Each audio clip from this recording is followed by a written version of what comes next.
pues buenos días a todas y todos. Vamos a dar inicio a nuestra sesión del Seminario de Estudiantes Asociados del día de hoy. Hoy tenemos una mesa de reflexión en torno al Instituto de Investigaciones Filosóficas y su historia, y pues tenemos el grandísimo honor de contar con la participación de la doctora Laura Benítez Grobet, que pues es investigadora de nuestro instituto. Fundó y ha sido coordinadora del importantísimo Seminario de Historia de la Filosofía, me parece que lleva 35 años de vida, ¿verdad? Sí. Junto a José Antonio Robles, lo fundó en aquel momento. Y bueno, entre varias distinciones ha recibido el Premio Universidad Nacional de Docencia en Humanidades, la distinción Sor Juana Inés de la Cruz, y hace unos días la acompañamos cuando recibió el Premio Isabel de Bohemia 2023, ¿no? Tiene múltiples publicaciones sobre René Descartes, sobre la filosofía moderna, también sobre pensadores mexicanos como Carlos de Sigüenza y Góngora y Sor Juana Inés de la Cruz.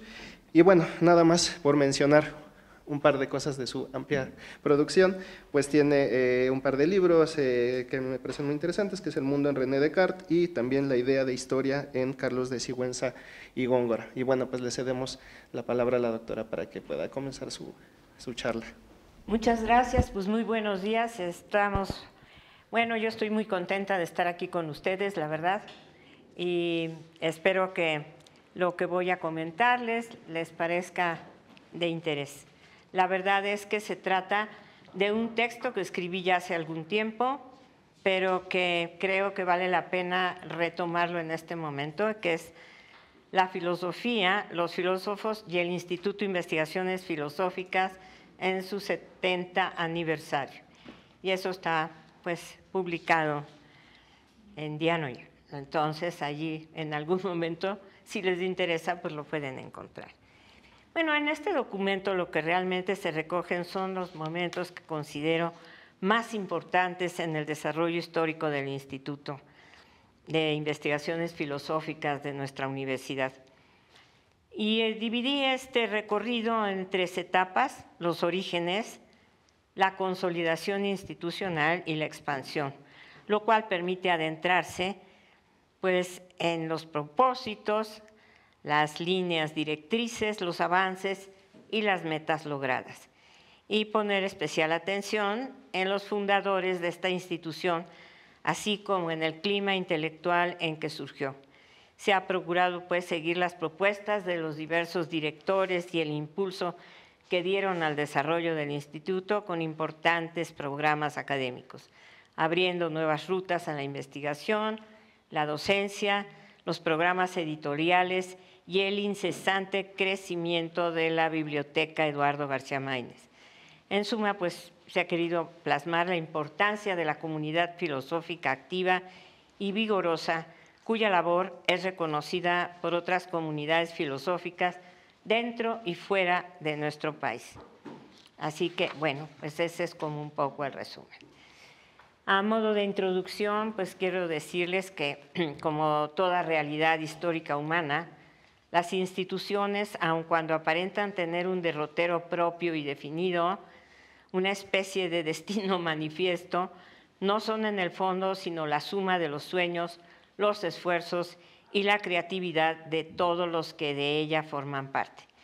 Sin embargo, como en toda empresa humana, se requieren dirección, objetivos, visión de largo plazo y un entorno que permita llevar a cabo los propósitos comunes. El Instituto de Investigaciones Filosóficas ha sido a lo largo de estos ya no 70, como escribí yo allí, sino 80 años de existencia, una institución modélica en el impulso y desarrollo de distintas áreas y disciplinas filosóficas, en la formación de profesionales de la filosofía, en la interacción con los grupos filosóficos y los filósofos del mundo occidental en general, y en la proyección y difusión de la filosofía a través de sus numerosas publicaciones. Pero lo que el Instituto es hoy, a 80 años de su creación, no es explicable sino como el resultado de un desarrollo histórico que ha conocido a mi vez 3 importantes etapas, como les mencioné antes. La primera, desde luego, la de sus orígenes, para muchos verdaderamente heroicos. La segunda nos remite a su consolidación institucional y la tercera que podemos entender como una etapa de expansión. Explican pues nuestro quehacer actual. Entonces voy a referirme a la primera etapa, los orígenes. En su breve historia del Centro de Estudios Filosóficos, el doctor Eduardo García Maínez refiere que, y cito, en el mes de agosto de 1940, poco después de haber sido electo director del plantel Mascarones, decidí, dice García Maínez, fundar un centro de estudios al que podrían pertenecer los profesores de materias filosóficas que estuvieran interesados en reunirse periódicamente con sus colegas para leer y discutir en sesiones de mesa redonda trabajos sobre temas de filosofía. Hasta ahí García Maínez. Fuera de contexto, este primer paso se antoja muy modesto. Sin embargo, es el producto de una preocupación que aún hoy sigue viva entre quienes cultivamos la filosofía. En efecto, formar una comunidad filosófica tiene como premisa principal el fortalecimiento del diálogo entre sus miembros. La preocupación no era, pues, fundar una simple asociación, sino romper el aislamiento entre los profesores, propiciar el conocimiento de las propuestas del otro con un importante ingrediente crítico. La preocupación del fundador se remitía entonces, en suma, a la preocupación por la carencia de una auténtica comunidad filosófica, la cual se pensó debería ser realmente incluyente, ya que se convocaba tanto a los profesores de facultad como a los de la Escuela Nacional Preparatoria y se amplió a cualquier cultivador de filosofía, fuese o no catedrático de la UNAM. Sin embargo, el Centro de Estudios Filosóficos de la Facultad de Filosofía y Letras, enriquecido con la presencia de los transterrados españoles, le sugirió a García Maínez la posibilidad de ampliar los horizontes de esa pequeña pero activa comunidad con una serie de empresas editoriales. La primera de ellas fue la publicación del Boletín Bibliográfico, que en sus 13 números contó con más de 130 reseñas, las cuales desde luego cumplían con la función de poner al día en temas filosóficos a sus lectores, pero más allá de esto, permitió dar a conocer los propósitos y las actividades del centro. Así, en el primer boletín, que apareció en octubre de 1940, un mes después de creado el centro, se hicieron patentes las preocupaciones de la naciente comunidad en lo que puede considerarse como su declaración de principios. Y cito, el presente boletín es la primera publicación del Centro de Estudios Filosóficos de la Facultad de Filosofía y Letras. La finalidad esencial del centro consiste, como su nombre lo indica, en cultivar y fomentar el estudio de las disciplinas filosóficas dentro y fuera de la Universidad Nacional Autónoma de México. Para el logro de este propósito, organizará periódicamente pláticas, cursos y conferencias y publicará los trabajos de sus socios, las actas de las discusiones y una serie de textos clásicos de filosofía. Curiosamente, en un momento más o menos ya no tan reciente, pero en su momento Guillermo Hurtado expresó que, y cito, una comunidad filosófica no debe confundirse con un conjunto de filósofos que viven en un mismo país, región o que trabajan sobre temas afines o con una metodología similar o que son miembros de una misma asociación o de una misma facultad. Una comunidad filosófica verdadera es un conjunto de filósofos que, además de compartir algunos o todos los elementos anteriores, entablan un diálogo o varios de ellos. Eso decía él en El búho y la serpiente. Los inicios del proyecto editorial del centro revelan algunas cuestiones de fondo.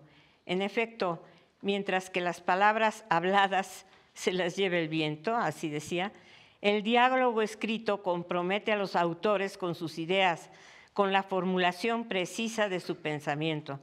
Las memorias de las discusiones, a la par que hacen patente el compromiso teórico de los filósofos con diversas escuelas, permiten la consolidación del quehacer filosófico profesional.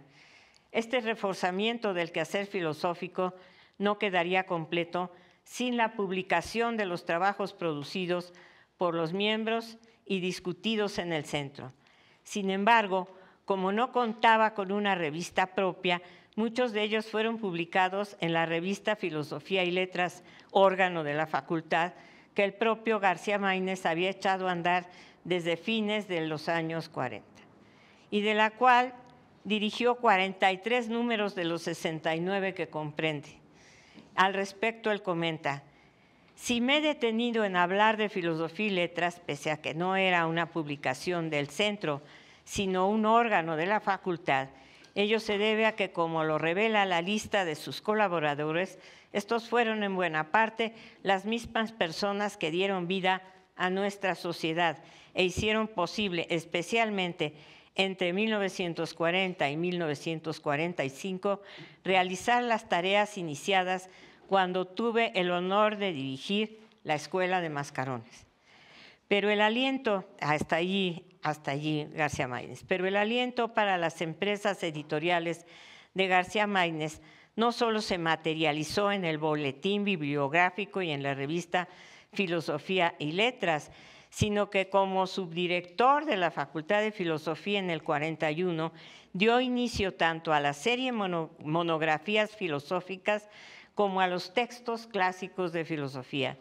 Lo importante en este caso es que 5 monografías aparecieron con el nombre del centro, en tanto que la colección de textos clásicos fue preparada y elaborada por los miembros del centro. Así lo refiere García Maínez. Los textos publicados entre 1941 y 1944 fueron Kant, Filosofía de la Historia, prólogo y traducción de Eugenio Imaz en el 41, Jean Baptista Vico, Principios de una ciencia nueva en torno a la naturaleza común de las naciones, en 2 tomos, prólogo y traducción de José Carner en 1941, Adam Smith, Teoría de los sentimientos morales, introducción de Eduardo Nicol, traducción de Edmundo Gorman en 1942.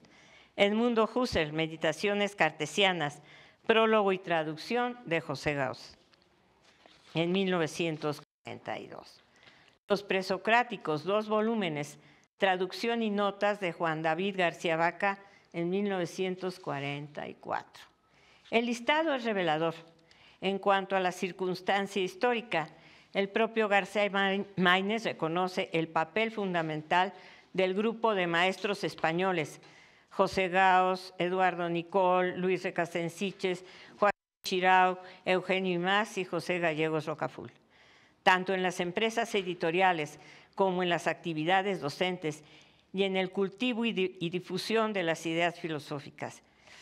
En efecto, a la guerra civil en aquel país, perdón, es que tengo un problema en el logo y no tengo con qué limpiarme. En efecto, la llegada de los profesores de 1935 y 1940, debido a la guerra civil en aquel país, circunstancia propicia que permitió a García Maínez llevar a cabo diversos propósitos académicos y que estimuló, sin duda alguna, otros con respecto al Centro de Investigaciones Filosóficas. No obstante, sería injusto olvidar el otro lado, ya que en ese momento sobresalen intelectuales mexicanos como Antonio Caso, Ezequiel Chávez, Alfonso Reyes, Samuel Ramos y José Vasconcelos. De aquí que García Maínez califique de feliz la circunstancia histórica que permitió esta conjunción, pero es aún más feliz para nosotros, herederos de una muy importante generación de mexicanos, pues García Máinez pertenece a esa generación de los mexicanos ilustres que fundaron las instituciones ilustradas y progresistas del México postrevolucionario. Y esto pues hay que tenerlo presente. Los tiempos heroicos de la fundación del centro dieron paso a nuevas e importantes circunstancias que permitieron otros desarrollos académicos. En efecto, en diciembre de 1944 fue expedida la Ley Orgánica de la Universidad por el presidente Manuel Ávila Camacho. Discúlpenme, por favor.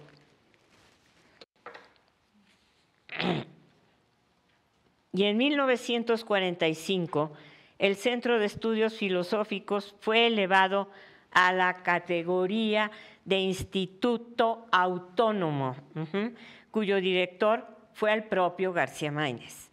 La autonomía de los institutos respecto de las facultades no fue en un principio bien recibida por todos los universitarios, pero los más progresistas comprendieron que la creación de nuevo conocimiento se ve limitada en las aulas a los niveles de formación de estudiantes.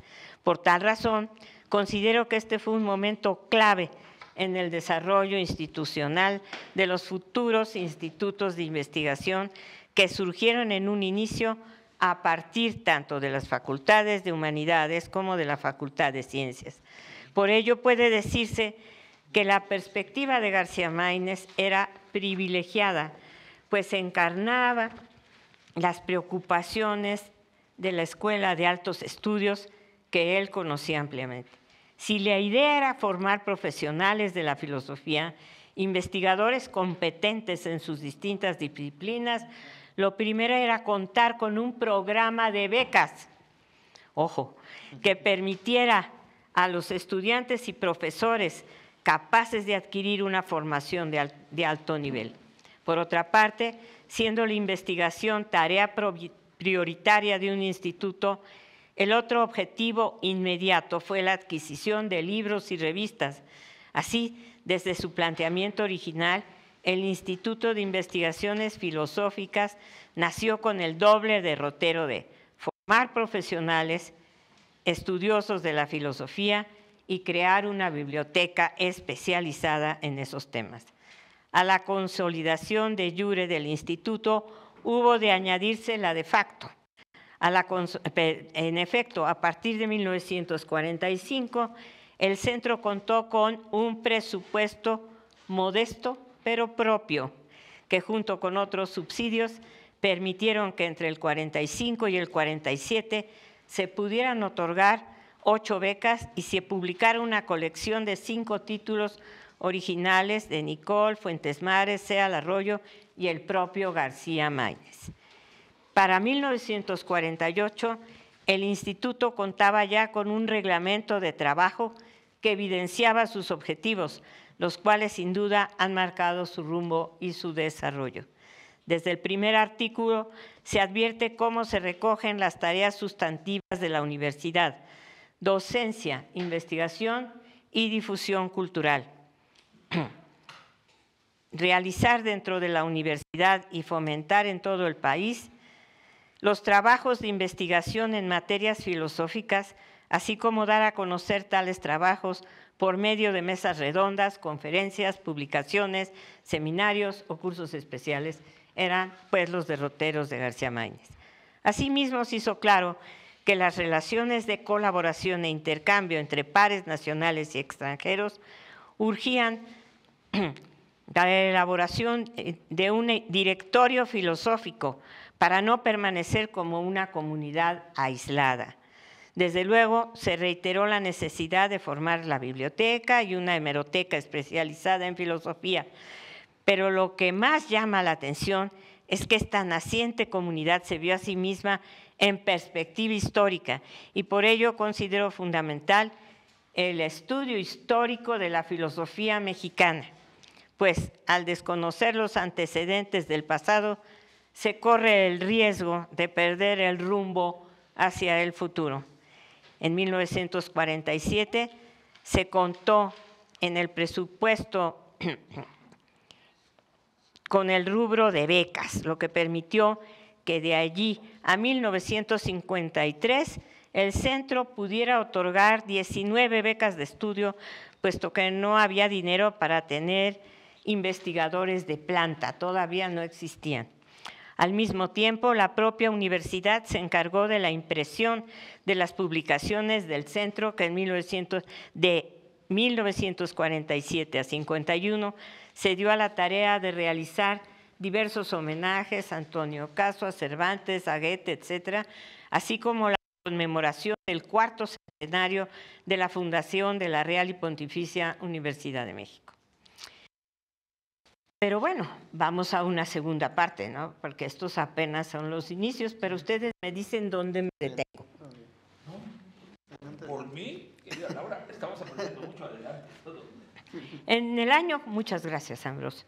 En el año 1954 marca un cambio importante, no solo por el traslado de la universidad a la ciudad universitaria, en la cual nos sentimos siempre muy felices, eso lo pongo aparte, sino porque ello coincide con la consolidación de la institucionalización de la investigación. En la Torre de Humanidades, pues teníamos el Centro de Estudios Filosóficos que contaba con un área propia para realizar estas tareas de investigación filosófica. En este mismo año se hicieron los primeros nombramientos de investigador, ya completos, y se creó Dianoya, anuario del centro, cuyo objetivo para el fundador era ser un órgano especializado de filosofía en plan científico y con carácter internacional. Bueno, se piden muchas cosas, ¿verdad? También dio inicio la colección de Dianoya, que dio oportunidad a los investigadores del centro para plasmar sus trabajos. En el año 59 se inició la colección Filosofía Contemporánea, destinada a difundir el pensamiento filosófico contemporáneo a través de la traducción de textos de autores connotados. A esta colección se añadió también en 59 la colección de cuadernos del Centro de Estudios Filosóficos, que se dedicó a la traducción de textos filosóficos breves. El objetivo de ambas colecciones era, según los propios autores, difundir varias de las mejores obras del pensamiento filosófico mundial. El centro funcionó bajo la dirección de García Maínez hasta el año 1965, bajo la premisa de respetar la libertad de investigación y poniendo el acento en el quehacer individual, ya que en ese momento no se concebía que en la filosofía pudiera existir una especie de labor en equipo. Esto es interesante. Vamos entonces a esta segunda etapa de consolidación. En el año 65, Fernando Salmerón fue designado director del centro y en diciembre del 67 este organismo recibió su nombre definitivo, Instituto de Investigaciones Filosóficas. La consolidación era evidente. Del 54 al 65, el instituto contaba con un presupuesto de casi 900,000 pesos, que a lo mejor ahora suena muy poquito, pero que en aquel entonces pues era bastantito. La biblioteca contaba con 8,000 volúmenes y recibía 43 revistas. En el 4º piso de la Torre de Humanidades laboraban 9 investigadores de planta, pero no había becarios y el intercambio entre investigadores era escaso todavía. A lo largo de los 12 años de dirección de Fernando Salmerón, se fortalecieron tanto el programa de becarios como la búsqueda de rigor en las tareas de investigación, lo cual permitió el acercamiento entre los investigadores, así como a la larga la formación de grupos de trabajo. Al final de su gestión, en el 78, el presupuesto era mayor a los 13,5 millones de pesos. Había 21 investigadores, 5 becarios en el extranjero realizando estudios de posgrado y 6 en el instituto formándose para la investigación. La biblioteca poseía ya 15,000 volúmenes y recibía 110 revistas filosóficas por suscripción y 40 por canje. O sea que también estábamos produciendo cosas que podíamos canjear. Las áreas de investigación fueron definidas y reforzadas por los programas de becarios y de incorporación de investigadores extranjeros. Para 1975, Salmerón reportaba 4 áreas sustantivas: epistemología y filosofía del lenguaje, historia y filosofía de la ciencia, ética y filosofía del derecho y estética e historia de la filosofía. Con una clara visión de futuro, Salmerón expresó: estas áreas han de ser el espacio permanente para la discusión no improvisada, para el surgimiento natural de investigaciones realizadas por más de un miembro del instituto, para el clima intelectual que los becarios recién graduados deben hallar en el momento de su ingreso y aún para organizar el gobierno del instituto por la participación de representantes en el Consejo Interno. Salmerón percibió asimismo que los planes presupuestales debían contemplar no solo la incorporación de investigadores, sino los proyectos de investigación, haciendo un diagnóstico de las áreas. Ello permitiría definir los objetivos de la investigación para dar continuidad a los proyectos y reforzar la comunidad de los investigadores. A la vez visualizó la importancia de que los investigadores participaran en la docencia, no solo a título individual, sino con cursos especiales de posgrado. Si bien dichos cursos no se llevaron a cabo en ese momento, constituyen un importante antecedente de nuestra actual corresponsabilidad en los programas de posgrado en filosofía y filosofía de la ciencia. Salmerón veía con claridad cómo, cito, de ponerse en práctica proyectos de este tipo, el instituto puede representar un papel destacado y desde luego distinto al de cualquier otro instituto dentro de la universidad, en la medida en que puede servir de puente natural entre varias disciplinas. La fuerte liga entre la filosofía y la investigación científica, tanto en las ciencias exactas y naturales como en ciencias sociales, que culminaría con la formación de investigadores de alto nivel en las diferentes disciplinas, se ve como una realidad cumplida toda vez que el CONACYT otorgó en 2008 a la maestría en Filosofía de la Ciencia la calificación de competencia internacional. Asimismo, el doctorado de Filosofía de la Ciencia, al igual que la maestría y el doctorado en Filosofía, se encuentran incluidos hoy en el Programa Nacional de Posgrados de Calidad. En todos los casos, el instituto es, como entidad participante, fundamental en el desarrollo de las actividades de estos posgrados, así por el número importante de tutores comprometidos con estos programas, como por el apoyo logístico y la infraestructura para llevar a cabo las actividades requeridas. Desde 1966, las reuniones académicas de los investigadores del instituto permitieron desarrollar un clima de trabajo continuado y de colaboración intelectual que ha permitido que se desarrollen proyectos no solo en colaboración con otras dependencias de la UNAM, sino con otras universidades, tanto nacionales como extranjeras.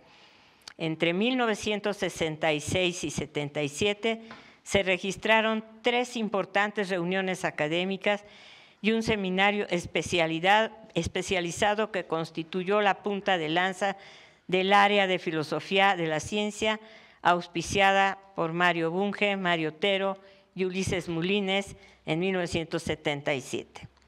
Así pues, la lista de investigadores visitantes no solo es muy amplia, tuvimos 46 investigadores visitantes, sino que en el instituto se dieron cita los filósofos contemporáneos de mayor renombre, de las más importantes universidades de América Latina, Estados Unidos y Europa. Y esto coadyuvó a la participación de los investigadores del instituto en reuniones académicas, impartición de cursos y estancias de investigación en importantes centros de filosofía fuera del país. Cabe señalar que estas actividades no solo se han mantenido, como ocurrió en el periodo referido, Dice a título personal, sino que han recibido un gran apoyo institucional. Gracias a ello se han fortalecido y ampliado enormemente a través de los proyectos de investigación y el apoyo e interés de los sucesivos directores. Las publicaciones del Instituto no solo se consolidaron entre los años 1966 y 1978, sino que se incrementaron notablemente. Pero ¿cuál es en verdad su significado? Al respecto, Fernando Salmerón comenta en su informe de 12 años como director, entre el 66 y el 78, dice Salmerón, lo cito: la historia del instituto bien podría contarse a partir de sus empresas editoriales, lo mismo por las publicaciones que son el resultado de las investigaciones de sus miembros, que por las ediciones de libros extranjeros y autores clásicos necesarias para la enseñanza de la filosofía y el conocimiento de sus problemas. Hasta ahí Salmerón. Ya desde 1955 se había iniciado la colección Dianoya, destinada a recoger los trabajos de los investigadores, y a finales de los años 50 se iniciaron las colecciones Filosofía Contemporánea y Cuadernos del Centro. En la primera se publicaron durante el periodo de referencia 5 importantes títulos, tanto que en Cuadernos se publicaron 17 títulos, en su mayoría traducciones de textos clásicos y contemporáneos. Y por último, la colección Filosofía Contemporánea se dividió a partir de 1966 en 4 series, monografías, textos introductorios, textos fundamentales y antologías. Y en el periodo referido se publicaron 18 títulos. Si por algo se ha señalado el Instituto en su periodo de institucionalización y consolidación crecientes, es por la importancia de sus publicaciones periódicas. En efecto, desde 1955 hasta 2009, Dianoya no ha dejado de aparecer e incluso aumentó la frecuencia de su aparición de anual a bianual desde hace 3 años. Bueno, ya tiene más, ¿no? Por otra parte, ha de señalarse que la creación de la revista Crítica nos acerca con particular precisión a la realidad histórica de nuestro instituto. Las palabras de Salmerón son ilustrativas al respecto. Bueno, aquí en la mitad, y dice: se busca una publicación de mayor frecuencia en su periodicidad, más ágil que Dianoya para la discusión filosófica y menos interesada en la historia de la filosofía, en el pensamiento latinoamericano tradicional y en los sistemas especulativos. Las preocupaciones iban en la línea de una filosofía científica muy claramente analítica, interesada en los problemas contemporáneos de la filosofía, particularmente los de la lógica, la filosofía del lenguaje y la filosofía de la mente, como dije. Desde 1967, cuando apareció el primer número, se han seguido publicando hasta la fecha con una periodicidad de 3 veces al año. Sin embargo, como todo instrumento filosófico, a través de sus distintos comités editoriales y colaboradores, Crítica fue afinando sus criterios, en especial en cuanto a sus contenidos. Ya en 1978, Salmerón expresaba que, cito: ciertamente la revista había sostenido un alto nivel teórico, pero ni había realizado la tarea didáctica que estaba obligada en nuestros países, ni había ofrecido el análisis crítico de la producción intelectual que entre nosotros ocupa el verdadero lugar de la actividad filosófica. Fuerte Salmerón. A la vez, Salmerón encontraba que en Crítica no habían tenido cabida ni la filosofía de la historia, ni la filosofía política, ni la filosofía de la educación, ni tampoco los problemas de la filosofía moral. Desde luego que estas preocupaciones han llevado a la apertura de Crítica a estas áreas filosóficas y a otras como la filosofía del derecho, conservando siempre un alto nivel de exigencia teórica. Además de las publicaciones periódicas, se deben señalar las series y colecciones por su creciente importancia. Cuadernos de Crítica, que a la fecha cuenta con 53 números, ahorita cuenta con más, y pone al alcance de los estudiantes textos breves, tal y como fue concebida, de filosofía contemporánea. Por otra parte, la colección Estudios Monográficos, concebida especialmente para publicar el trabajo de los becarios, cuenta con muchos más de 10 títulos a la fecha. Además de las citadas, de las series concebidas para publicar el trabajo de los investigadores, se han diversificado en vista de las múltiples áreas filosóficas que se cultivan actualmente en el Instituto, así como de los diversos proyectos que han generado una buena cantidad de publicaciones. Podemos, pues, mencionar la colección Cuadernos, que cuenta a la fecha con 66 títulos, la de Estudios Clásicos, que incluye 23 textos, y la de la Filosofía Contemporánea, en que se presentan tanto traducciones de textos filosóficos de autores contemporáneos, realizados en su mayoría por investigadores del Instituto, como estudios propios de la investigación, y que se compone hace ya buen tiempo de un poco más de 77 títulos. Además, las colecciones de Historia de la Filosofía y Filosofía de la Ciencia cuentan también con muchos títulos, y la de la Filosofía y sus problemas, diseñada específicamente para proyectos de investigación, se compone con más, a la fecha, de 20 títulos. Las historias de la filosofía y los homenajes cuentan con algo más de 6 títulos, y estas hay que agregar 35 obras que corresponden a simposios, textos clásicos, boletines y otros títulos. Mención especial merece la nueva Biblioteca Mexicana, en la que se han publicado 18 títulos, así como las coediciones, que suman más de 20. Finalmente, la Bibliografía Filosófica Mexicana, además de reunir todos estos títulos impresos, cuenta en la actualidad con un disco compacto que recoge de manera sistemática la bibliografía filosófica de los últimos 50 años, y se pretende tener a futuro también en medios electrónicos, que ya se tiene, la bibliografía filosófica mexicana de todo el siglo XX. En suma, de 1940 a 2007, el Instituto llegó a publicar 576 títulos entre libros y publicaciones periódicas. Este continuo desarrollo en la labor editorial habla no solo de la consolidación del Instituto, sino también de su expansión.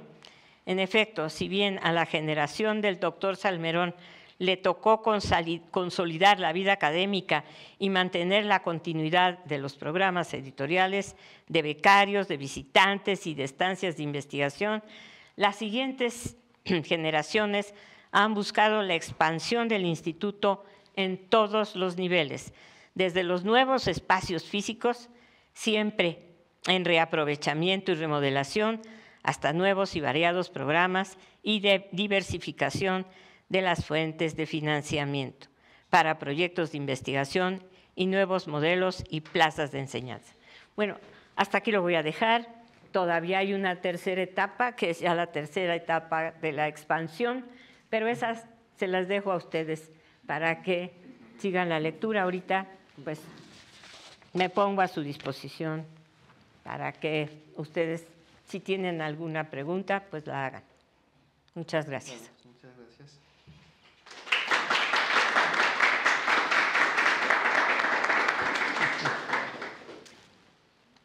Bueno, pues le vamos a dar la palabra al doctor Ambrosio Velasco, que es otro de nuestros invitados. Nada más brevemente voy a señalar algo de su trabajo. El doctor Ambrosio Velasco ha sido director de la Facultad de Filosofía en 2 periodos, es referente fundamental de un amplio y robusto grupo en Iberoamérica que desarrolla lo que se conoce como filosofía política de la ciencia y la tecnología. Ha sido pieza fundamental para la creación del posgrado en filosofía de la ciencia y su primer coordinador. También hace poco tiempo ha sido merecedor de la medalla Alonso de la Veracruz de la Asociación Filosófica de México, y actualmente pues es coordinador de la Cátedra Extraordinaria Maestros del Exilio Español de 1939, y solamente por mencionar su última publicación, que es muy importante para la filosofía mexicana, pues ha dado a la prensa el devenir de la filosofía mexicana a través de sus tradiciones y controversias. Entonces, bueno, le cedemos la palabra al doctor. Muchas gracias.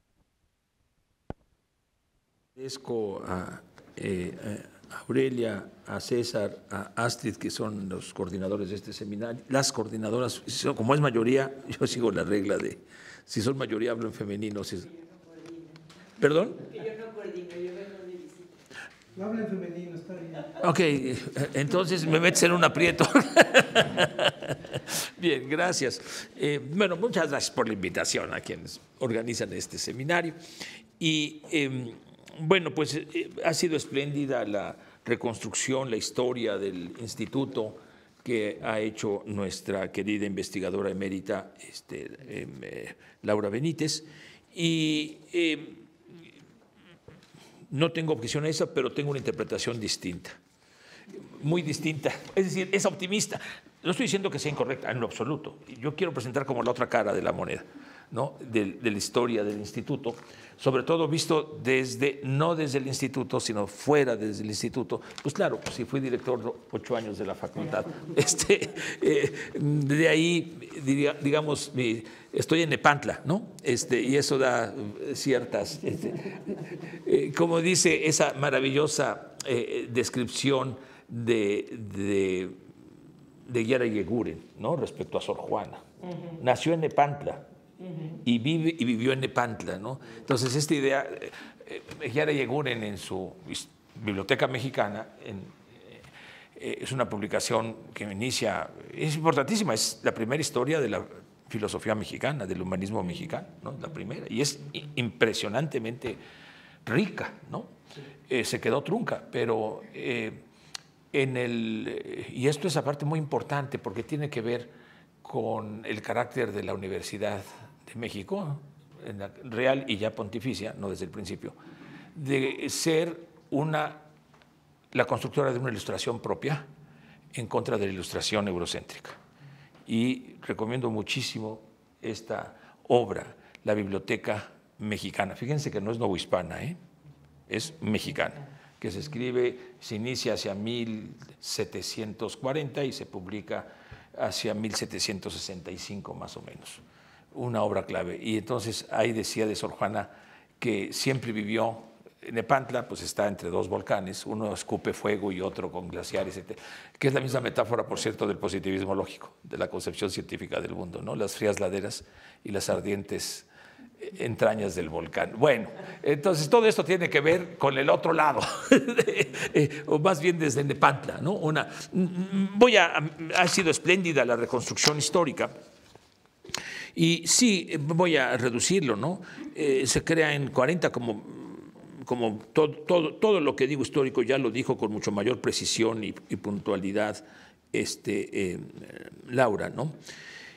Lo interesante es que se crea dentro de la facultad, como parte esencial de la facultad y para fortalecer la facultad como pues, principal institución de la filosofía. Y lo que va a suceder, este es la otro lado de la historia, es que cada vez se fue separando más y más hasta verse desde la facultad como opuesto el instituto. Este es un poco el devenir histórico. Y es un poquito lo que quisiera desarrollar. Yo creo que uno de los méritos, lo dije en el Consejo Universitario, querida Laura, tuyo como investigadora, es que siempre estuviste en la facultad. Sí. Tuviste un pie aquí y otro pie allá. Así es. También estuviste en Nepantla, pero mucho más articulada que yo.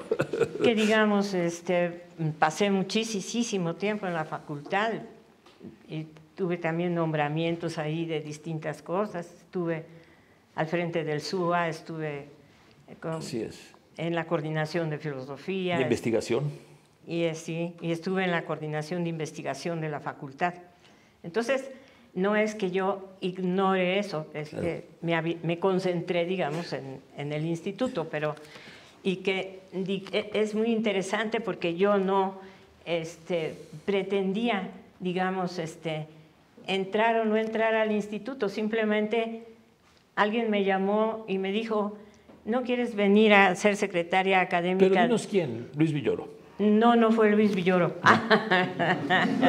fue Enrique Villanueva. Okay.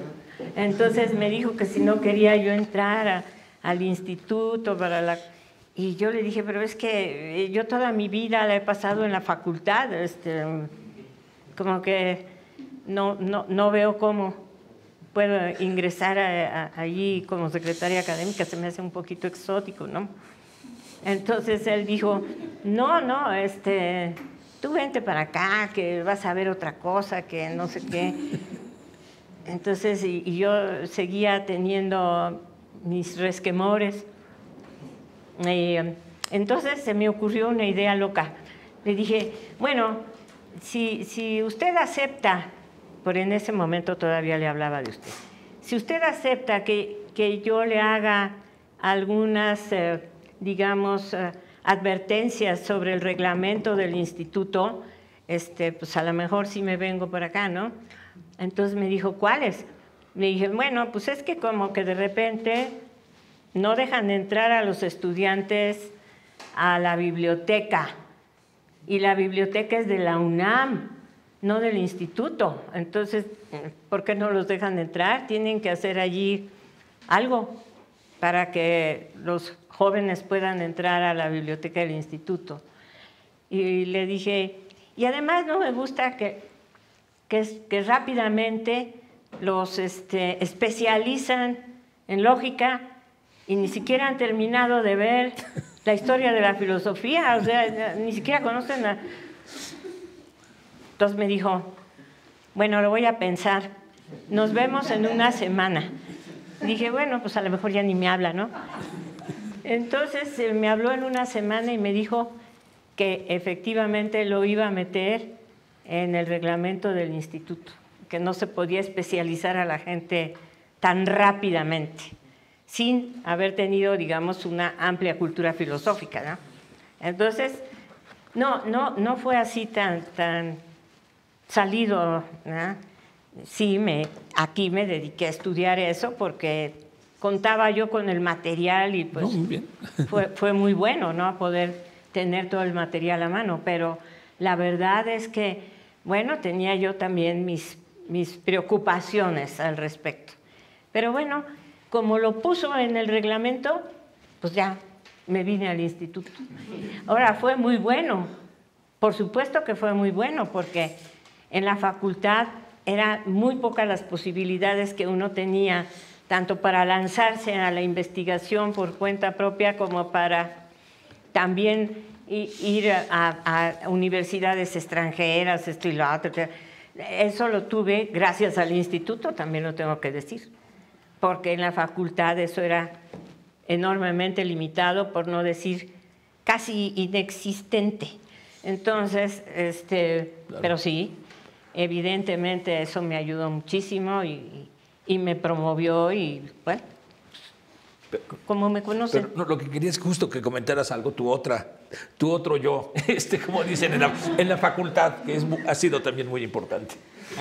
Bueno, gracias. Y yo voy a enfatizar pues otro punto de vista. Bueno, aquí, el Instituto de Investigaciones Filosóficas se fundó en 1940 como Centro de Estudios Filosóficos en la Facultad de Filosofía y Letras por el director de la Facultad de Filosofía y Letras, Eduardo García Mayres. Este centro funcionaba como un espacio de presentación y discusión de trabajos de los profesores de la facultad y de la Preparatoria Nacional. Es decir, ahí estaba la Preparatoria Nacional y ahí estaban los profesores, que eran muy potentes. Esto no voy a hacer énfasis que se fue perdiendo, pero está claro que se fue perdiendo conforme el instituto se va alejando de la facultad, ¿no? Según narra el propio García Maynes, con la ley orgánica de la UNAM de 1945, aquí voy a hacer una pequeña reflexión, que separa a los centros e institutos de investigación de facultades y escuelas. Es decir, ahorita trataremos de explicar porque yo nunca he encontrado la justificación académica que va absolutamente en contrapelo con la refundación de la UNAM en 1910. Este es un momento de quiebre de la historia de la universidad. Para bien o para mal, yo pienso que es más para mal que para bien, aunque es para bien y para mal. Y le voy a decir por qué, Lo digo de una vez. Ahora, en este proceso de rectoría, un clamor generalizado en la UNAM, no en los institutos, es la enorme desigualdad interna, ¿no? Y lo acaba de decir Laura desde entonces. En la facultad eran cientos de profesores, aquí eran un puñado de investigadores. Y pueden ver el presupuesto por personas que hay, no por personas, por personal académico y de asignatura. Es decir, claramente, esta ley orgánica forma parte del proceso de modernización del país. la construcción de Ciudad Universitaria forma parte del proceso de modernización del país. Y el proceso de modernización es constituir a una universidad alejada de los movimientos sociales. Y por eso se saca del centro de la ciudad, donde estaban todas las facultades y escuelas.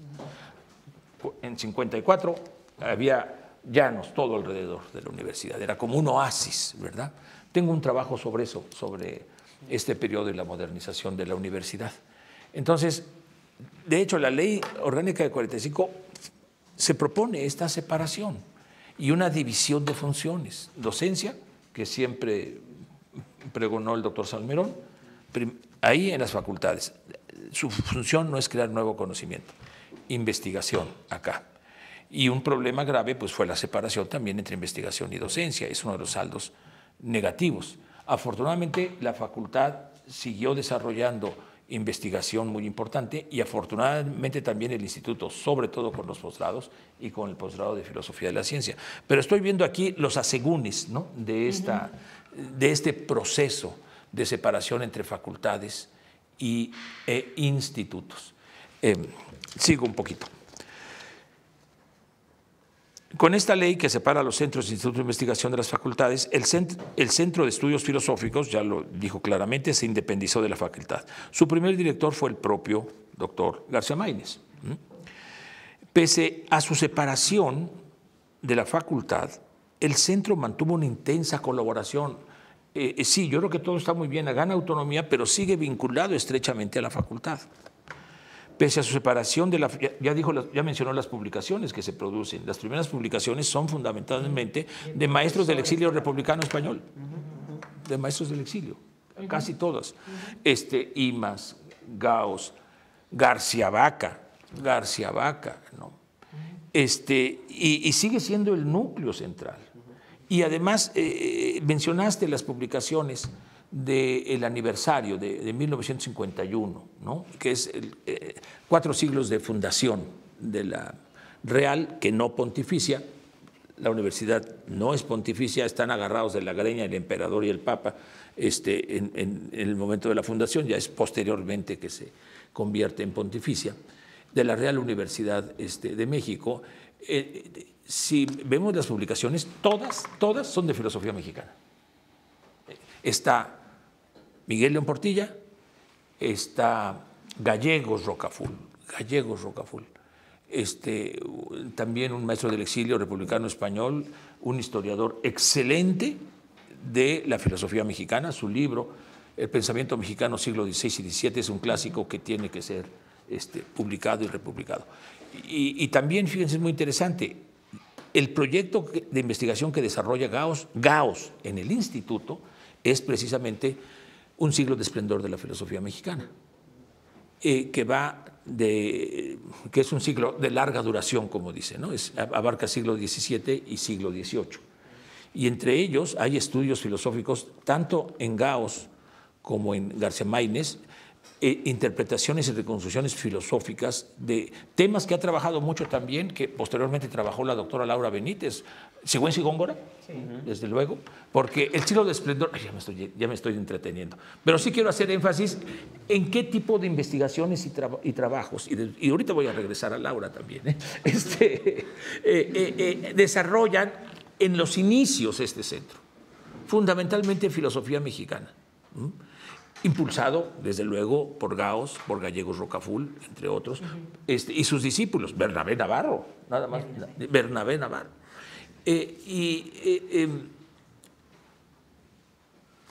Dos cosas, por eso voy a regresar. Un autor y una autora que son centrales en esos estudios originales del centro, principalmente en Gauss y en Gallegos Rocaful, son precisamente don Carlos de Sigüenza y Góngora y Sor Juana Inés de la Cruz. Son estudios, interpretaciones filosóficas espléndidas, justo que posteriormente va a recoger. Y ya no te quiero entrevistar, Laura, pero sí te hago la pregunta de una vez. Sí te quiero hacer la pregunta. ¿Por qué fueron tus dos autores favoritos? Justo, el libro de Sigüenza y Góngora, un espléndido libro que tiene la doctora Laura Benítez, y los estudios sobre Sor Juana. Y perdón que aproveche el viaje, porque si no, después ya no puedo. Bueno, ya no se da la ocasión y aquí estamos ante todos. ¿Qué influencia tuvo en ti estos estudios pioneros en filosofía mexicana? Mucho más serios que los de Samuel Ramos, hay que decirlos, mucho más serios. Tanto los de Gauss como los de Sigüenza, pero los de Gallego y Rocafull. Digo, sobre Sigüenza y sobre... Bueno, lo que pasó fue algo que casi podría resultar personal. Yo estaba muy feliz haciendo mis trabajitos de epistemología, mis autores favoritos, ¿no? Locke y Leibniz, esto y lo otro. Y curiosamente, mi mamá, que pues se puede decir que era una criolla porque era hija de suizo y de mexicana, me dijo un día: ¿por qué tú haces tu tesis sobre autores extranjeros, ¿no? Como Locke y Leibniz? Palomita para tu mamá, no sabía eso. Entonces, bueno, ella fue profesora de la Escuela Nacional Preparatoria toda su vida. Y bueno, por decirlo así, me hizo así una observación un tanto fuerte. Entonces yo le dije: no, pero es que estos autores son muy reconocidos en todos lados. Entonces me dijo: ¿y por qué no hablas de autores que se pueden reconocer en todos lados, también de México?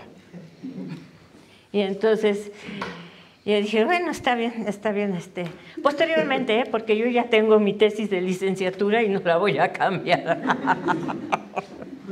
Entonces, bueno, pues salí, ¿no?, de la tesis de licenciatura, que en ese momento me dirigía a Shirau, pero en mi cosa estuvieron también Luis Villoro y un señor que siempre se me olvida su nombre, que era que se fue luego allá con las personas del sureste y demás a las guerras estas, en fin, no me acuerdo ahorita de su nombre.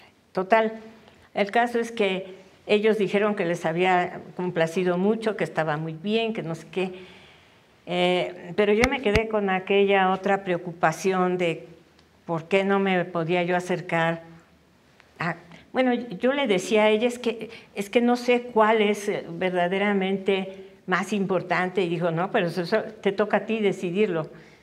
Yo no te puedo decir porque yo no he estudiado eso, pero ella daba clase de francés, obviamente. Entonces, chispas, me puse a buscar y de repente me encontré a algún profesor de la facultad, muy buena persona, y a otros, y también profesores de la facultad, profesoras más bien, pero historiadoras. Y entonces ellas me dijeron: oye, fíjate que sería muy bueno que tú pensaras en un autor como Carlos de Sigüenza, que no ha sido tan expuesto en filosofía, que más bien hemos hecho algunas notas históricas acerca de él y todo, pero sería bueno que tú intentaras ver si hay algo allí que te... coincidió eso con una terrible desgracia, que fue la muerte de mi madre, y por decirlo así, casi le prometí que iba yo a hacer un trabajo sobre un autor mexicano. Esa es, en el fondo... No lo sabía, ¿eh? La razón, sí, no, casi nadie lo sabe, pero yo no acudía... Gracias por compartirlo. No acudí a ningún profesor, ni ningún profesor me dijo: ven a estudiar esto, ni nada de eso, ¿no? Sino que luego me hice de varias amigas en historia, ¿no? Varias, de históricas y de esto, entonces, por eso luego terminé allí yendo a calificar a los historiadores. ¿Cómo se dice eso? Cuando va uno a evaluar, así, en el comité de evaluación de los historiadores, porque tenía muchas amistades allí, ¿no? Pero bueno, así fue. Muchas gracias. Oye, pero la pregunta de que estos autores, si fueron importantes cuando iniciaste, ya que decidiste honrar a tu mamá de esa manera? Gauss y Gallegos Rocafull, que tienen espléndidos estudios sobre Sigüenza, son sus dos principales autores. O sea, ¿qué es lo que había hecho antes y Sor Juana? Que te encontraste y a partir de lo cual... Así es, así es. Sí vi esos estudios, evidentemente me remití a ellos, pero además sí debo de decir que no me conformé con lo que había en la biblioteca. Claro. Me fui al Archivo General de la Nación. Allí sí, no nada más estaban los estudios que ellos ya habían hecho, Claro. sino que estaban cosas que no se encuentran fácilmente, ¿no? Bien. Entonces sí, empecé a tener una idea diferente y creo que eso llevó a que hiciera yo un trabajo más, digamos, original al respecto, ¿no? Perdón, con Carmen Rovira estuviste en su seminario, en sus clases, porque No, ese era el otro pilar de la filosofía curiosamente, mexicana. yo estuve en el examen de doctorado de Kay Rovira. Kay había estado muchísimos años en la prepa y no era profesora todavía así de la facultad. Bueno, lo es con Juliana. Tenía medio tiempo y medio tiempo. Y luego de eso, sí, pero fue cuando ya tenía también su doctorado. No, mucho antes. Mucho antes del doctorado. Carmen Rovira es tiempo completo. El doctorado de Carmen Rovira es 2004. Ah, pues yo y eso es muy interesante, déjame comentarlo. Porque Gauss, es decir, Carmen Rovira era la alumna predilecta, tiene un sesgo de género muy importante. Era la alumna predilecta de José Gauss. De Gauss, ajá. Hay una carta que José Gauss le escribe a Alfonso Reyes, que era el que conseguía las becas para sus alumnos. Y dice, si se reabre la Biblioteca Nacional, Carmen Rovira va a ser uno de los grandes estudios de historia de la filosofía iberoamericana, que es la influencia de los eclécticos portugueses. Y era la alumna predilecta. La gran decepción de Gauss es cuando se casa y tiene un hijo. Y está la carta de Gauss a Reyes. Yo la cito mucho. Lo que no pudo el matrimonio, lo que no logró el matrimonio, lo logrará la maternidad. Hemos perdido a Carmen Rovira porque no es posible que se dedique con seriedad a la... Ahí está la carta. Ahora, la grandeza de Carmen Rovira es que, desde luego, ella se hizo cargo como jefa de familia única de toda su familia. Y por eso la maestría la obtuvo muy pronto, ¿eh? La maestría la obtuvo en 57 y tenía medio tiempo en la prepa y medio tiempo en la facultad, mucho tiempo atrás. No. Logró la unificación por ahí de los 90s. Pero el trabajo de Carmen Rovira pues fue fundamental. Y déjenme decirles, otra culpa de la doctora Laura Benítez. Yo le pregunté, Kay, ¿por qué te dedicaste al siglo XIX y XX y no seguiste con el XVI y XVII? Ah, porque la doctora Laura Benítez, cuando era coordinadora de investigación, me dijo, Kay, dedícate al siglo XIX y XX, que no hay muy poco. Gracias a esa recomendación de la doctora, tenemos el trabajo más amplio que se haya hecho sobre siglo XIX y XX de Carmen Rovira, y esto es por culpa inicial de la doctora Benítez. Es que eso, perdona Laura que esté entreteniéndome eso, pero yo quiero enfatizar todo ese aspecto que es muy importante y que, perdón, no lo recalcas, y creo que por eso aprovecho el viaje para que salga a la luz todo esto, ¿no? Y eso fue desde la facultad, ¿eh? Sí, desde la facultad. Allí, okay. Ahí es donde tuve bueno, creo que ya me acabé el tiempo y ya no hablé, ¿verdad? ¿Cuánto? No, entonces ya muy rápido, ¿eh? Ya muy rápido. Ahora sí, ya no voy a molestar a Laura, pero quería que saliera a luz todo esto. Gracias. Y mucho más, es que nos falta por contarnos mucho más. Muchas historias. Así es. Bueno, es decir, lo que quiero enfatizar es que el Centro de Estudios Filosóficos en su primera época, no solo dentro de la facultad, sino ya como independiente, el tema central es la filosofía mexicana. Ese es el tema central. Y están ya las publicaciones y además los maestros del exilio republicano español juegan un papel fundamental. Ninguno de ellos se quedó en el centro. No sé las preguntas si son ahorita o después, ¿cómo lo hacemos? Después, es que después para poder continuar. Ninguno de ellos se quedó en el centro. Y esto habla, pues sí, de una ruptura entre el centro y la facultad. Bien, inclusive se dice, no me consta, que el fundador de Dianoya fue Nicol, y que después lo sacaron totalmente de la revista. O sea, tenemos que reconstruir esa relación de tensión entre la facultad y el centro. Surge de la facultad. Se mantienen muy buenas relaciones y el corazón mismo siguen siendo profesores de la facultad en un espíritu de colaboración. Y poco a poco se va no solo separando, sino tensando y rompiendo la relación. Y eso es algo que se ha reconstituido paulatinamente. Laura ha sido uno de esos pilares de reconstitución de las relaciones. Yo lo intenté también, pues fui el único investigador que ha sido director de la facultad. Antes había habido un director de la facultad que fue director del centro, que fue su fundador, Gallego, perdón, García Maides, ¿no? Pero bueno, ese es un primer problema que quiero señalar, ¿no? La separación y tensión. Otro problema tiene que ver con lo que decía, con la modernización, ¿no? Y esto no solo involucra al instituto, sino a toda la universidad.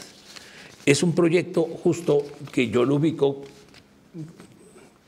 en la posguerra, en donde ya hay un proyecto y un paradigma de desarrollo de las ciencias sociales, de las humanidades y de las ciencias, bajo el modelo general de la triple hélice y el contrato social de la ciencia.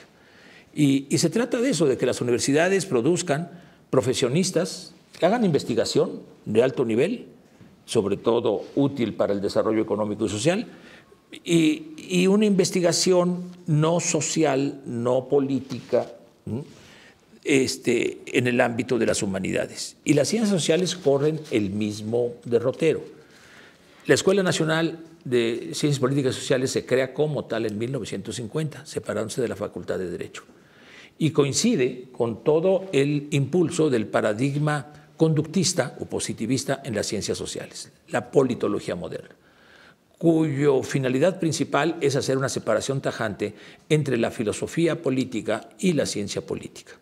Con ello, lo que se promueve, estoy dando el contexto, porque creo que tenemos que ubicar al instituto dentro de este contexto más amplio de toda la universidad y del contexto global de la Guerra Fría. La idea es construir y difundir un nuevo concepto de democracia en la que la participación popular sea irrelevante e inclusive peligrosa.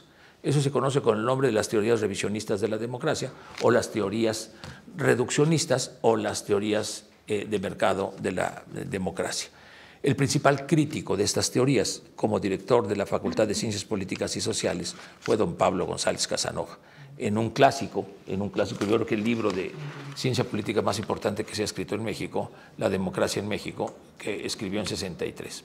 Quiero hacer referencia a otro programa filosófico importantísimo, no solo paralelo, sino opuesto al Instituto de Investigaciones Filosóficas y fundado por uno de sus investigadores más importantes, que nadie se acuerda de él. César está haciendo su tesis sobre Elide Gortari. Elide Gortari, investigador del instituto. Yo cuando llegué todavía era investigador y nadie hablaba de él, nadie habla de él. Y es uno de los filósofos más importantes de México de la segunda mitad y filósofos de la ciencia. Bueno, Samuel Ramos, él y Aro fundaron un seminario, el primer gran seminario universitario, el seminario de problemas científicos y filosóficos de la UNAM. Y hay que ver, nomás vean, estamos haciendo una investigación, César, Astrid, ¿no?, sobre la producción editorial de ese seminario. Es amplísima. Es más, sí, nuestro proyecto es digitalizar toda esa producción, Carlos, toda. Yo me comprometo a eso. Así como están las obras completas de Gauss, queremos todas las obras. Les voy a decir que, por ejemplo, entre los libros están 2 o 3 obras de John D. Bernal, ¿no?, que es justamente la visión contraria a la filosofía analítica de la ciencia desde una historia y desde una perspectiva marxista, ¿no? Eve Visuri va a estar el lunes para todos ustedes en el seminario que coordinamos con César. Y Eve Visuri es premio, me decías, John D. Bernal, ¿no?, que es un premio así picudísimo en historia. Pero quiero hacer referencia a que también hay otro programa de orientación diferente, muy riguroso, entre otras obras, por ejemplo, se publica La técnica social, que lo descubriste tú, publicaciones de Adolfo Sánchez Vázquez. Es decir, autores que no tienen, lo tengo que decir, es que autores que no tienen cabida en la línea del instituto se están publicando en este otro programa filosófico interdisciplinario, ¿no? Que es el Seminario de Problemas Científicos y Filosóficos. Y bueno, entonces tenemos que también poner en una perspectiva más amplia la historia del instituto en relación a la facultad, no para desprestigiar en lo más mínimo. Es decir, yo creo que toda la reconstrucción exitosa es cierta. Todo lo que ha dicho la doctora Benítez, yo lo avalo, lo suscribo. Pero también hay que ver estas otras historias en un contexto más amplio. Déjenme decirles una cuestión final que me parece importante. Cuando llega Salmerón al instituto, estamos hablando de 1966, si no me equivoco, sí, ¿verdad? Sí. El segundo director, aparte vean las diferencias, antes las direcciones de institutos eran de 6 años, ¿por qué? No sé, las de las facultades 4. Claramente hay un trato diferencial, claramente, ¿no? Sí, de privilegios, ¿no? Claro, no hay que quitar ningún privilegio, lo que hay que hacer es igualar por lo alto, ¿no? No por lo bajo, hay que igualar por lo alto. Y ahí Salmerón, por ahí traigo la cita, lo que dice en su informe de 12 años al final es que necesitaban construir un lenguaje riguroso, ¿no? Y ese lenguaje era el lenguaje analítico. Hay una, sí tengo que, voy a leer esa partecita nada más. La rebelión de los estudiantes. La creciente dice, el doctor Salmerón señala que por esos años, 66, estaba en curso un cambio significativo en la filosofía en México y Latinoamérica hacia la nueva filosofía analítica, principalmente anglosajona, que le era poco familiar al propio Salmerón, como él lo confesaba. Él se había formado con Gauss, Villoro se había formado con Gauss, inclusive Rossi se había formado con Gauss. La creciente fuerza de la filosofía analítica en el mundo iberoamericano resultaba ajena y opuesta a la filosofía hispanoamericana y a la fenomenología que había impulsado José Gauss en la Facultad de Filosofía y Letras e incluso el mismo Samuel Ramos. Y las dos grandes figuras filosóficas de mediados de siglo, en términos de proyectos de educación y de investigación, son Gauss y Samuel Ramos. Y los dos tienen diferentes perspectivas, los dos. Y sin embargo, Salmerón, cuando llega de director, después de ser rector de la Veracruzana, impulsa esta filosofía analítica. Y claro, no podemos separar la filosofía analítica, lástima que se tuvo que ir Aurelia, porque Aurelia ha hecho una investigación impactante sobre el apoyo de la Fundación Rockefeller para las becas a toda la universidad, particularmente al instituto. Es decir, no es ajeno, la consolidación de esta línea no es ajena. Yo no estoy diciendo que sea incorrecto, no. Hay que enmarcarla y comprenderla en una perspectiva más amplia. Y es en una perspectiva donde desde Estados Unidos, en todas las disciplinas… Es la Guerra Fría. Absolutamente, es la Guerra Fría. Y tenemos que ubicar el surgimiento y desarrollo del instituto como parte de la Guerra Fría, ¿no? Porque si no comprendemos nuestra historia y no la reconocemos… Es el ideología marxista, ¿no? Bueno, pues por eso tiene que irse allá siendo investigador de acá. Es un marxista. Hay una anécdota, bueno, como nomás voy a terminar esta idea. Entonces, por ello recuerda Fernando Salmerón que Gauss…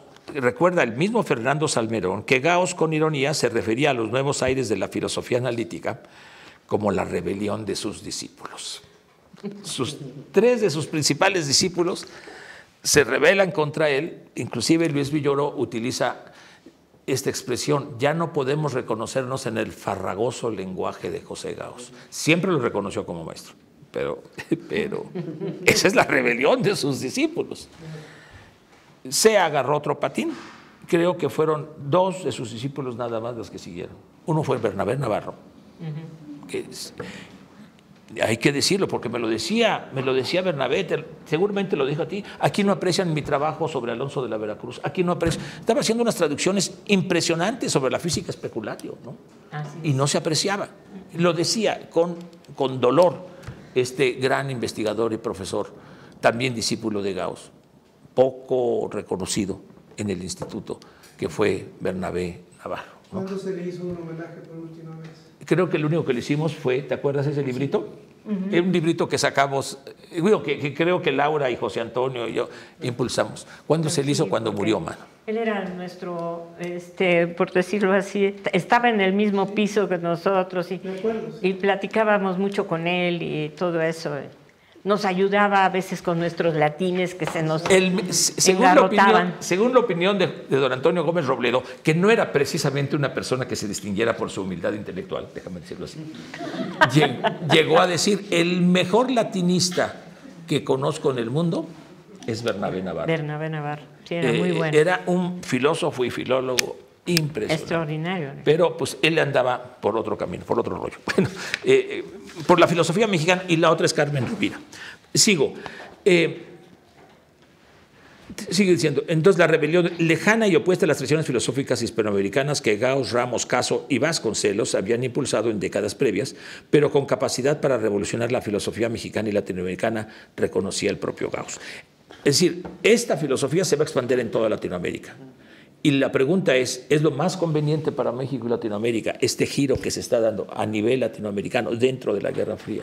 La filosofía analítica lo deja como, dejo como interrogación. Esta rebelión estuvo encabezada por Luis Villoro, Alejandro Rossi y el propio Salmerón, que durante 2 años de su gestión directiva logró que el instituto se convirtiera en el principal espacio en México e Iberoamérica del cultivo en toda Iberoamérica, incluyendo España, del cultivo de la filosofía analítica.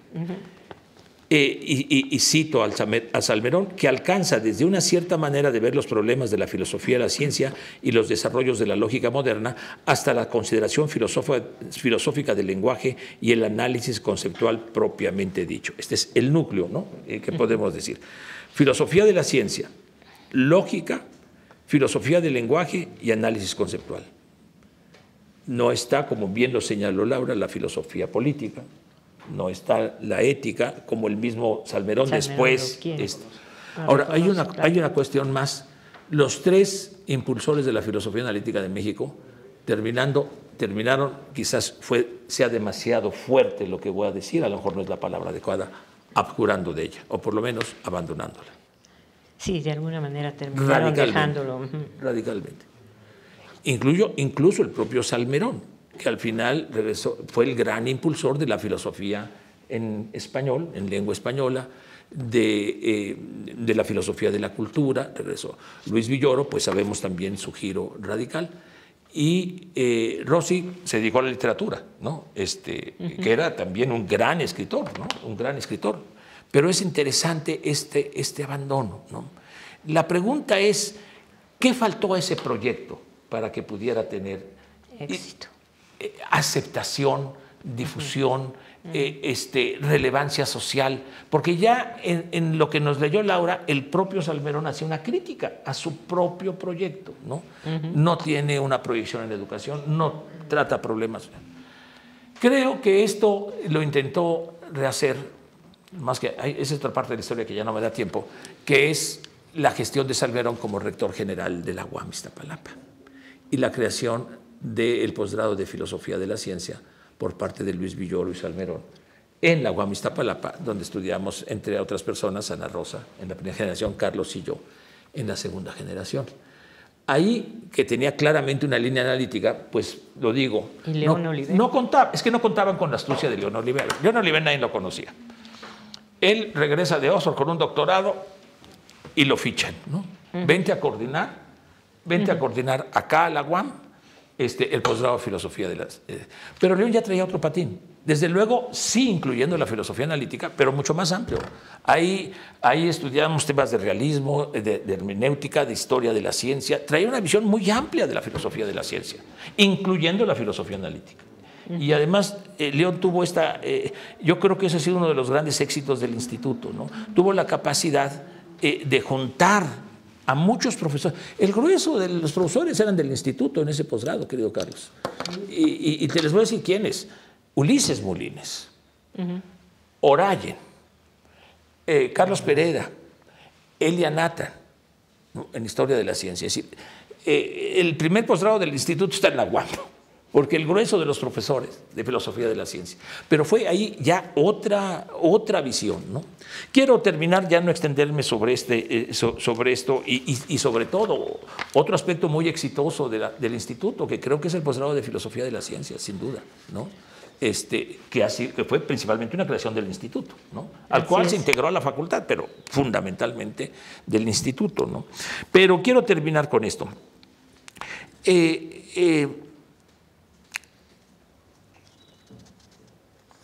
Este giro analítico, sin duda, es la gran fortaleza, ha sido la gran fortaleza del instituto y lo sigue siendo.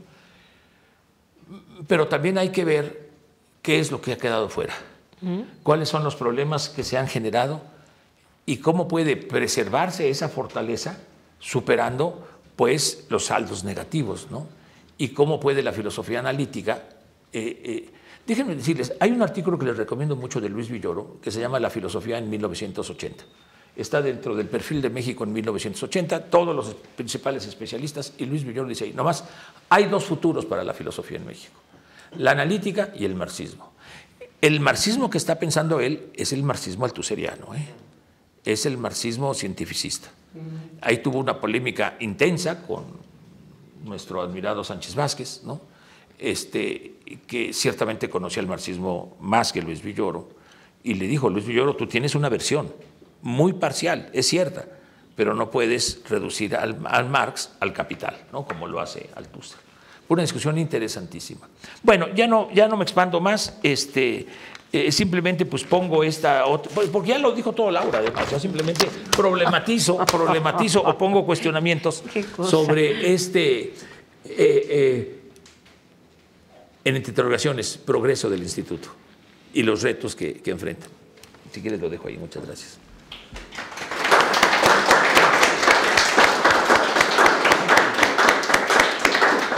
Bueno, pues muchas gracias al doctor Mauricio Velasco. Había una mano por ahí levantada. Si les parece, hacemos como una ronda general breve de preguntas y comentarios para después darles la palabra que puedan contestar por lo menos en una ocasión. Sí. Pero sí quiero señalar algo.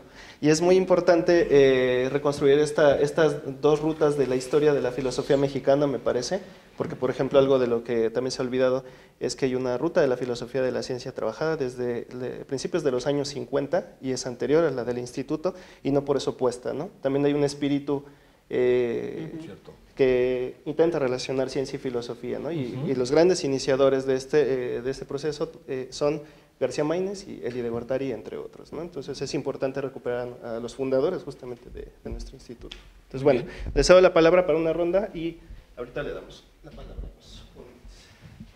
Entonces ya tienes identificado, pero yo vi tres manos. Allá, Carlos, y acá. Ahí hay tres manos. Hola, gracias por la mesa, qué buen espacio. Tengo una pregunta sobre lo que está diciendo el profesor Ambrosio al inicio, que decía que las primeras publicaciones, si lo entendí bien, eran sobre filosofía mexicana y exclusivamente sobre filosofía mexicana. No, exclusivamente no, principalmente. Bueno, principalmente, es que no entiendo la expresión, si soy honesto, ¿qué quiere decir, profe, con filosofía mexicana? Y la pregunta también surge porque cuando, pues como colombiano que soy, cuando se habla de filosofía colombiana, se piensa principalmente en filosofía política. Principal y casi exclusivamente en filosofía política, entonces no sé si esté pasando lo mismo con filosofía mexicana, y si está pasando lo mismo es ¿por qué pasa eso? ¿Por qué entendemos la filosofía latinoamericana principalmente como política cuando, digamos, hablamos de filosofía alemana, pensamos en epistemología, metafísica, etcétera, etcétera? Mientras que nosotros parece que es principalmente política. Tal vez tenga que ver el colonialismo, lo que queramos, pero pues me gustaría ver qué lectura tiene sobre ese, si es lo que está pasando con la expresión filosofía mexicana. Y pues ya, gracias. Muchas gracias. ¿Qué tal? ¿Qué tal? Igual, gracias por la ponencia. Mi pregunta va más encaminada hacia mis intereses. Yo estudio Edmundo Gorman y justamente uno de los conceptos que es justo mi tesis de licenciatura es la historiología. Hay en Revista de Occidente uno de los grandes proyectos es la Biblioteca de Historiología, y pues es interrumpida por la Guerra Civil Española, ¿no? La Biblioteca de Historiología. Edmundo Gorman curiosamente retoma el concepto, pero bueno, lo importante es que esta revista, este segmento de la revista estaba dirigido por José Gauss, y pues es interrumpido, y yo veo que justamente su interés de estudio con Zubiri pudo haber encaminado a que se publicara Ser y Tiempo en la revista de Historiología, pero viene hasta acá, pierde las notas que hizo con Zubiri, viene hasta acá y se publica en la selección de obras de filosofía. Agradece al doctor Maínez por las facilidades que tiene aquí para hacer la traducción y demás, pero concretamente quiero saber si, como todo este proceso que tenía allá en España, Revista de Occidente, que era como primero agradarle a Morente, para luego agradarle a Ortega y poder ser parte de Revista de Occidente, si este modelo de alguna manera se traslapa en esta primera etapa del instituto, como estábamos hablando, para entender si ustedes consideran que Revista de Occidente tiene alguna incidencia directa en esas primeras publicaciones en el Instituto en el Centro de Estudios Filosóficos. Sí. Gracias. Muy bien, gracias. ¿Tu nombre, por favor? Esaú. Esaú, gracias. Mi pregunta, que podía extenderla mucho, pero la voy a tratar de enfocar. La pregunta sería, suponiendo que Villoro, Rossi y ellos de alguna manera tenían razón en rebelarse, Sí, ¿no? de acuerdo. Y en tratar de abrir un nuevo territorio, un poco a contrapelo. Y bueno, todos ellos eran grandes políticos y además de grandes filósofos, Sí. y lo consiguieron. Sí. De algún modo, la pregunta sería, combinando un poco con el detalle magnífico que nos contó hoy Laura de la condición que le puso a Villanueva para migrar, ¿no? Primero, que trataran mejor a los estudiantes, que sigue siendo una condición vigente. Sí. Y segundo, pues que no se despreciara la historia y no se despreciara. Entonces, combinando esas dos premisas, la pregunta es si no es un tiempo, si la filosofía analítica en el 2023 no ha llegado ya al momento en que la historia le tiene que importar, ¿no? Su propia historia, porque ya no es una jovencita, ¿no? Ya no es una jovencita vigorosa y con ganas de abrir terreno y cortar manglares y fundar una nueva civilización, sino que ya tiene, ya peina muchas canas, ¿no? Y si entonces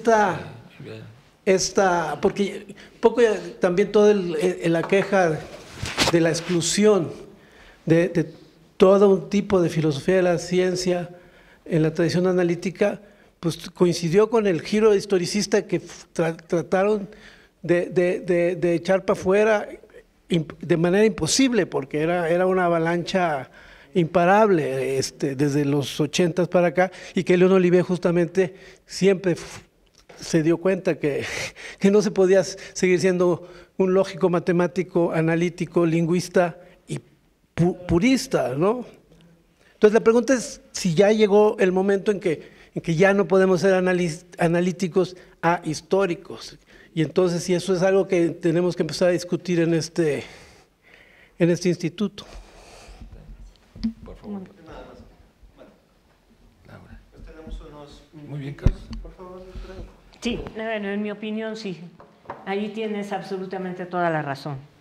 Yo cada día he estado como más a favor de incursionar en la historia, porque cada día entiendo que hay muchísimas cosas que no se pueden manejar históricamente. Muchísimas. No solamente estas cuestiones sociales, estas cuestiones políticas, estas cuestiones hasta psicológicas y lo que tú quieras, pero también las cuestiones analíticas. Y para nosotros, que ha sido tan importante esta formación y este desarrollo, y que en el instituto se ha profundizado en él, creo que sí es hora de voltear los ojos y tratar de reconstruir y ver cómo es lo que realmente es lo que se ha logrado y cómo esto ha ido avanzando o no. Entonces, pues para mí tu pregunta es crucial y creo que sí. Allí debemos detenernos a considerar estas cuestiones. Muchas gracias. Bueno, coincido plenamente. Sí, empiezo ya que contestó con la tuya y después sigo con las otras dos preguntas. Coincido totalmente. ¿Qué se oye? Es un celular que por ahí está vibrando, pero pues nomás vibra. Son buenas vibras, no te preocupes. Coincido con Laura y sí, bueno, pues es que si hacemos una historia, pues necesariamente tenemos que ir a los padres fundadores, ¿no? Y los padres fundadores lo ubico como el positivismo lógico de la filosofía analítica, al menos de la ciencia.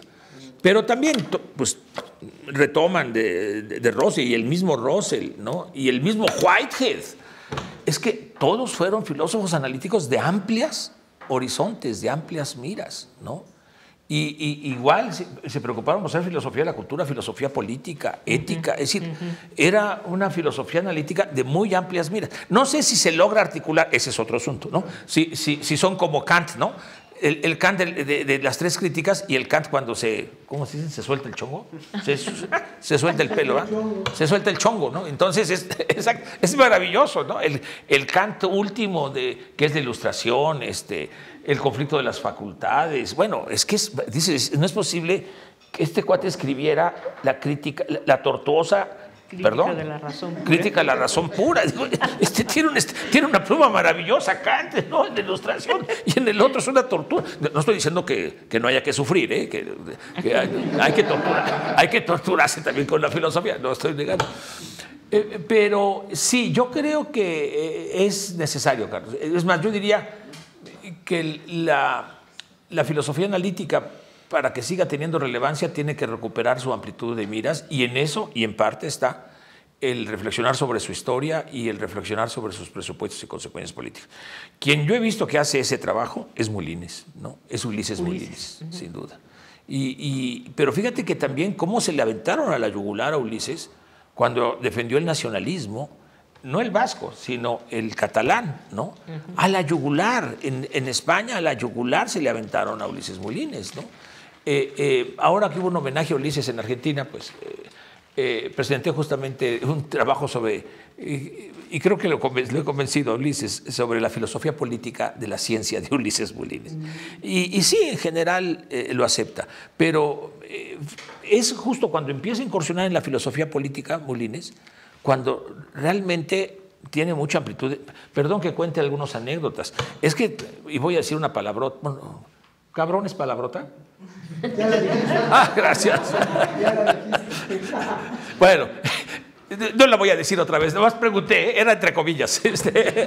Hice mención, no uso, para ser analíticamente correcto. ¿Te acordarás, querido Carlos, cuando Elia Nathan hizo una espléndida reseña crítica del libro, del primer gran libro de Ulises Molines, Exploraciones Metacientíficas? Y lo que le decía, exactamente lo que tú estás diciendo, no está la historia, Ulises. La respuesta del doctor Molines, no estoy diciendo ninguna otra palabra, fue contratodólogas.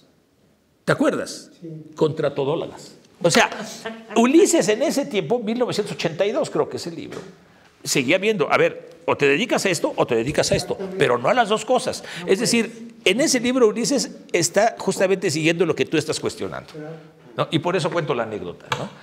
Y claro, la expresión qué cabrón, pues fue de Elia, ¿no? Fue nuestra maravillosa maestra de historia de la ciencia, Elia Nathan, ¿no? Una mujer especialmente brillante. Pero ahora Ulises, hay que decirle, bienvenido a la todología, Ulises, porque no hay otra, ¿no? Bueno, de esta manera respondo tu pregunta. Y voy a las dos preguntas relacionadas, ¿no? Tienes toda la razón.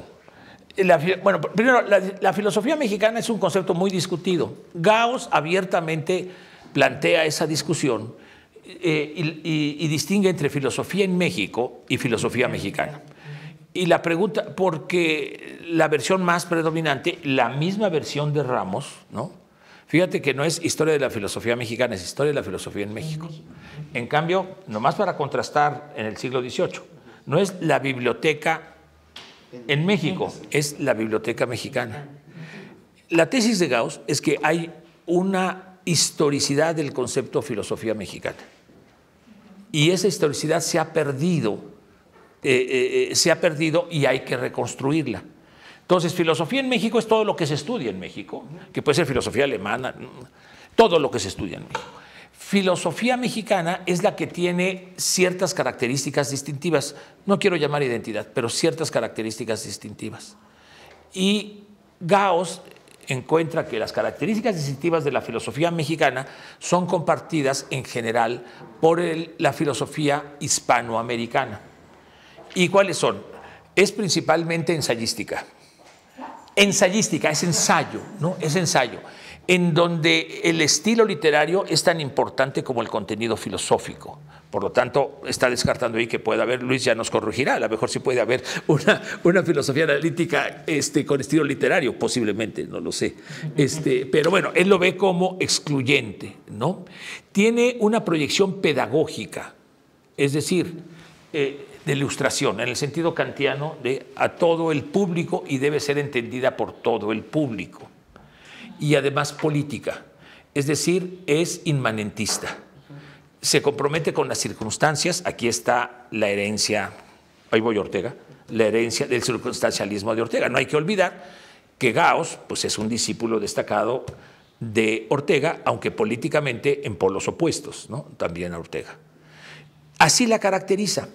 Y sí, su conclusión es, de hecho histórico y de derecho hay filosofía mexicana, con estas características. Pero va a decir que y ahí va a coincidir con Salazar Bondi, y también va a coincidir con Sea, que la originalidad de la filosofía mexicana no es sustantiva, en su mayoría es importada de ideas y de filosofías europeas. Pero la originalidad es la adaptación a la circunstancia americana. Y voy respondiendo tu pregunta. La circunstancia de Ortega es Europa, no es América.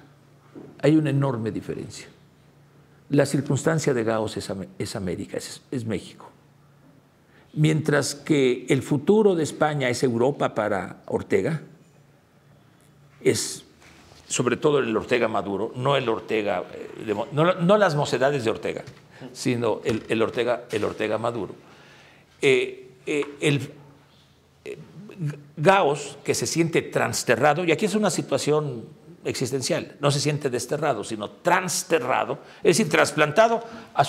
España se trasladó a México, ¿no? Y comparaba San Juan del Letrán, hazme favor, con la calle de Alcalá.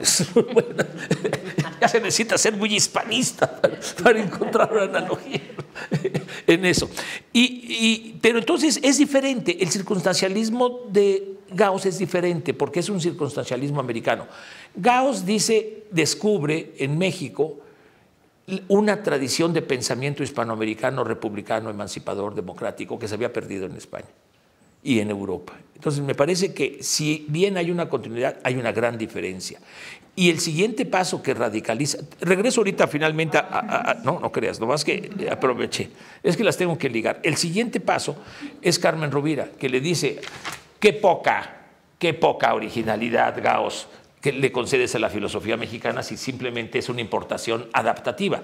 No, la filosofía mexicana, y ahí está la radicalidad de Carmen Rovira, la filosofía mexicana tiene una originalidad de contenido propia y le llama, es el humanismo utópico socialmente comprometido, que no lo tiene. Ahora, eso no es, pues quién sabe, ¿no? Eso exclusivo, pero ahí hay una tesis de tienes razón, es fundamentalmente política todo eso, pero es por desconocimiento de que no hemos reconstruido, y esta es la invitación que está haciendo César, no, la filosofía de la ciencia mexicana. Y y quizás hispanoamericana. Es que, a ver, voy a referirme a dos textos muy importantes de intérpretes de Sor Juana, uno de Adolfo Sánchez Vázquez y otro de Laura Benítez. En el de Adolfo Sánchez Vázquez, bueno, Laura Benítez, que se ha mencionado ya, pues está esta tesis sobre la modernidad de Sor Juana y el inicio de una vía metódica, vía de reflexión metódica. Corrígeme, Laura, si estoy equivocándome.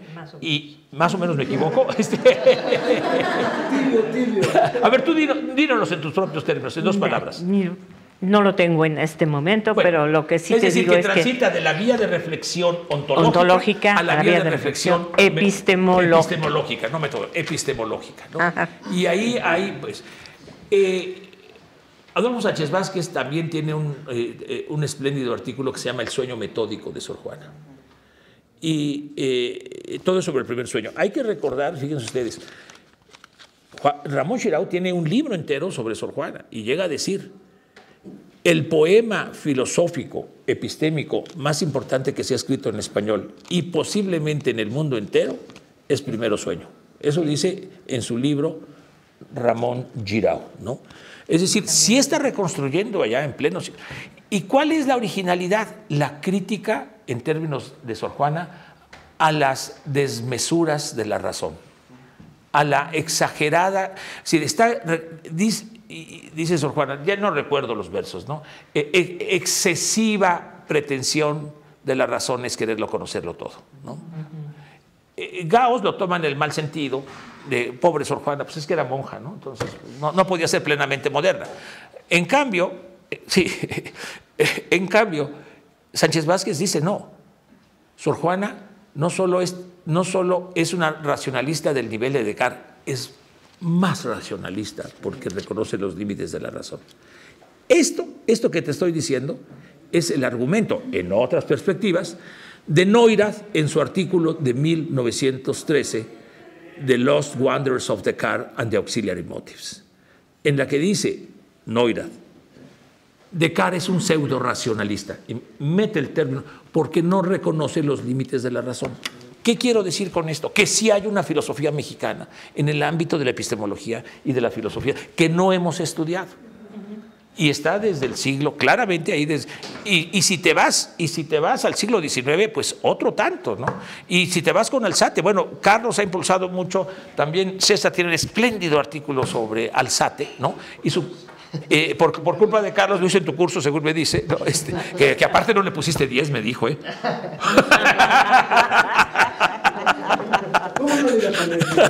un espléndido artículo que es la confrontación con Depaux, ¿no? Con Cornelio Depaux, la gran figura de la historia natural de la Ilustración, pues echa un tirito ahí con Alzate, ¿no? Se echa un tirito con Alzate. En fin, creo que sí también hay, pero tenemos que estudiarla, ¿no? Tenemos que estudiarla. Y entre ellos, pues claro, está el de Gortari, el propio Sánchez Vázquez. Los dos tienen libros muy importantes en esta colección. Es que esa colección, Astrid, te la encargo, es importantísima, porque es la otra historia de la filosofía de la segunda mitad del siglo XX, ¿no? Pero una filosofía vinculada estrechamente a la ciencia, que no tuvo cabida aquí, pero no nos vamos a pelear cuál es mejor, simplemente hay que reconocer, ¿no?, que hay otras y que todas reman para el mismo, como termina la concepción científica del mundo, ¿no? El manifiesto. No todos deben ser luchadores. Aún los que prefieren las frías laderas de la lógica contribuyen al progreso de la filosofía y de la ciencia, ¿no? Todos cabemos en esto, ¿no? Bueno, es lo que yo diría. Así estamos. Bueno, pues les agradecemos muchísimo a nuestros dos ponentes y pues